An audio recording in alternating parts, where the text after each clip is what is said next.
The National Assembly has passed bills on the mandatory installation of surveillance cameras in operating rooms and on levying the comprehensive real estate holding tax only on homes whose value exceeds 1.1 billion won. The bill on the mandatory installation of surveillance cameras in operating rooms has been finally passed, 6 years after it was first presented to the National Assembly. Under the new legislation, security cameras must be installed in ORs when patients are unconscious, and surgeries must be videotaped if patients or their guardians make the request for such recordings.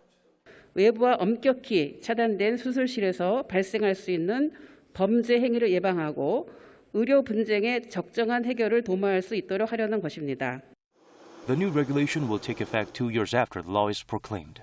The National Assembly also passed a bill that alleviates taxes for those who own only one home. The comprehensive real estate holding tax will only be imposed on those whose official home value exceeds 1.1 billion won.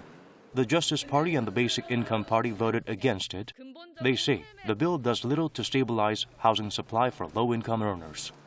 오늘 종부세법 개정안은 국회가 부동산 가격 폭등에 대응하는 것을 포기한다는 항복 선언이 될 것입니다.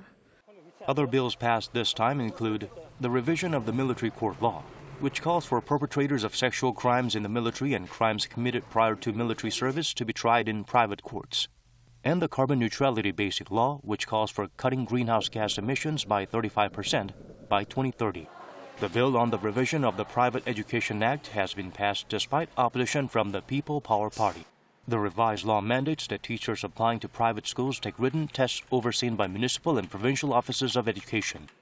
국가가 사립학교 교사를 뽑는 나라는 자유민주주의 선진국 가운데는 없습니다.